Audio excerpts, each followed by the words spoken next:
मित्रों, जैसा कि हम सभी जानते हैं कि गरुड़ पुराण में मनुष्य के जन्म और मृत्यु का रहस्य बताया गया है। गरुड़ पुराण में बताया गया है कि मृत्यु ही काल यानी समय है, और जब मृत्यु का समय निकट आता है तब जीव आत्मा से प्राण और देह का वियोग हो जाता है।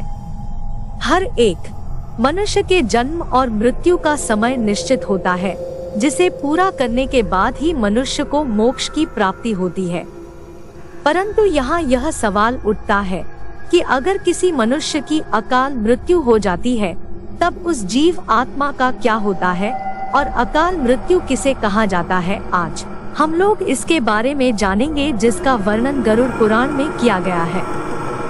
दोस्तों, गरुड़ पुराण में बताया गया है कि मनुष्य के जीवन का 7 चक्र निश्चित है, और यदि कोई मनुष्य इस चक्र को पूरा नहीं करता है, अर्थात जो अकाल मृत्यु को प्राप्त हो जाता है, उसे मृत्यु के बाद भी कई प्रकार के कष्ट भोगने पड़ते हैं।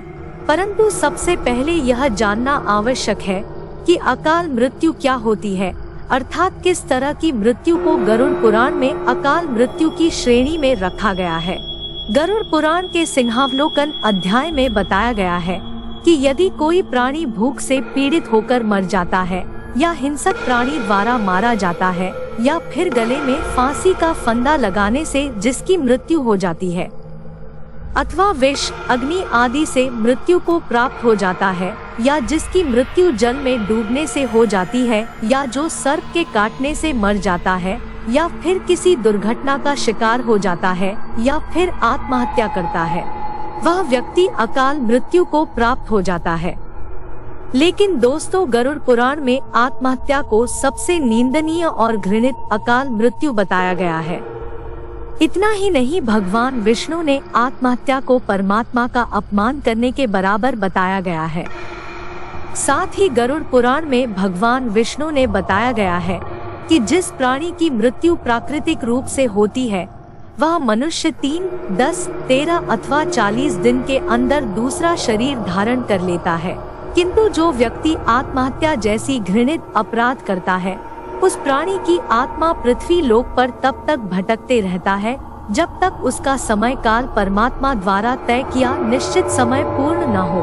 ऐसी जीव आत्मा को ना तो स्वर्ग लोक की प्राप्ति होती है और ना ही नरक लोक की। जीवात्मा के इस अवस्था को अगति कहा जाता है।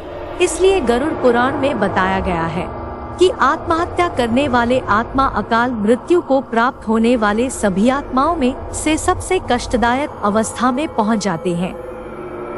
अकाल मृत्यु को प्राप्त करने वाली आत्मा अपनी तमाम इच्छाओं जैसे भूख, प्यास, संभोग, सुख, राग, क्रोध, दोष, लोभ, वासना आदि की पूर्ति के लिए अंधकार में तब तक भटकते रहता है जब तक कि उसका परमात्मा द्वारा निर्धारित जीवन चक्र पूरा नहीं हो जाता।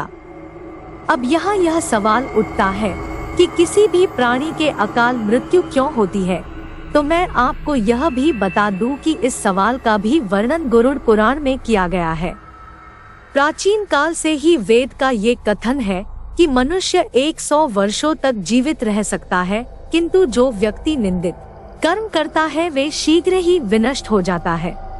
गरुड़ पुराण में बताया गया है कि जो पुरुष अकाल मृत्यु को प्राप्त करता है तो वे भूत, प्रेत, पिचास, कुष्मंडा, ब्रह्मराक्षस, क्षेत्रपाल या बेताल योनि में भटकते रहता है। जबकि कोई स्त्री अकाल मृत्यु को प्राप्त करता है तो वह भी इसी तरह की योनि में भटकती रहती है, लेकिन उसे अलग अलग नामों से जाना जाता है। जैसे कि कोई नवयुवती स्त्री अकाल मृत्यु को प्राप्त होता है तो वह चुड़ैल बन जाती है। वही जब किसी कुमारी कन्या के अकाल मृत्यु हो जाती है तो उसे देवीय योनि में भटकना पड़ता है। आज के लिए इतना ही। तो दोस्तों, उम्मीद करती हूँ कि आपको यह हमारा वीडियो अच्छा लगा, और आप कोई वीडियो अच्छा लगा हो तो शेयर जरूर करें। यह चैनल प्रतिदिन लाएगा एक नया एपिसोड जो आपको रूबरू कराएगा इस दुनिया के रहस्यों, रोमांच और अजीब तथ्यों से। प्लीज इस चैनल को सब्सक्राइब जरूर करें करके घंटी के निशान को दबाकर ऑल का नोटिफिकेशन जरूर दबाएं ताकि हमारी सभी वीडियो आप तक आसानी से पहुंचती रहे।